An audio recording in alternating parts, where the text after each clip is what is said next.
I grew up in the 80s in South Africa, and at that time, the music I grew up listening to was very kind of varied. I grew up during apartheid South Africa, so you can imagine there was a lot of like European music that we were hearing, a lot of American music we were hearing, but then there was also like a very vibrant music industry in South Africa for black music. So I was listening to Brenda Fassie, who was like a huge African pop star at the time, but then I was also listening to like Michael Jackson, Mariah Carey, Whitney Houston, some hip hop, you know, and a lot of things like REM, U2, a lot of those like interesting European bands.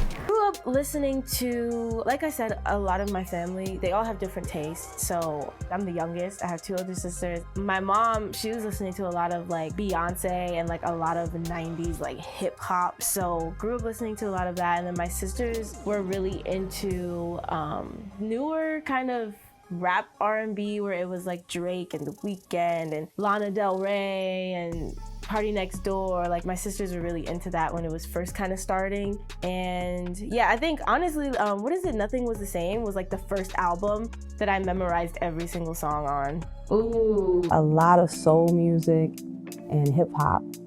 First it was soul. You know, your parents are kind of your first introduction to music.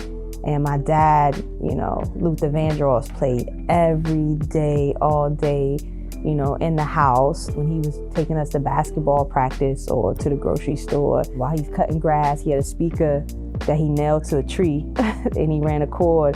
And Luther was his favorite singer of all time. So I know Luther's music front and back, you know, Gerald and Eddie Levert, Temptations, George Michael. My mom was a huge Tina Turner fan, you know, Patti LaBelle, you know, so there was a lot of soul music playing in my home. That's the foundation of the music that I love. Michael Jackson played a lot in my house. He was my favorite artist.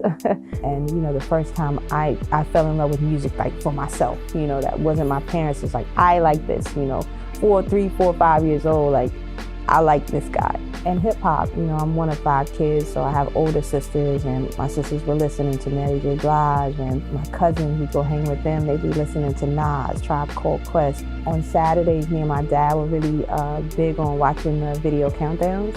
So he would be into video soul, I might be on Yo MTV Raps or whatever. So, you know, I was watching videos too. So because of the age range, you know, from my young self to my older sisters, my mom and dad, it was a lot of soul and hip hop played in my house. I listen to all kinds of music. My focus was Adele, Sia. I would always listen to a lot of P-Square too. I feel like back then in Nigeria, you couldn't be in the know and not know like P-Square. Like they were running the town at the time before Wande Cole came in, but I grew up listening to a lot of old school. I grew up listening to Sean Paul, Shaggy, Lord, Lana Del Rey. Those are my type of music. I discovered Eminem at a later time.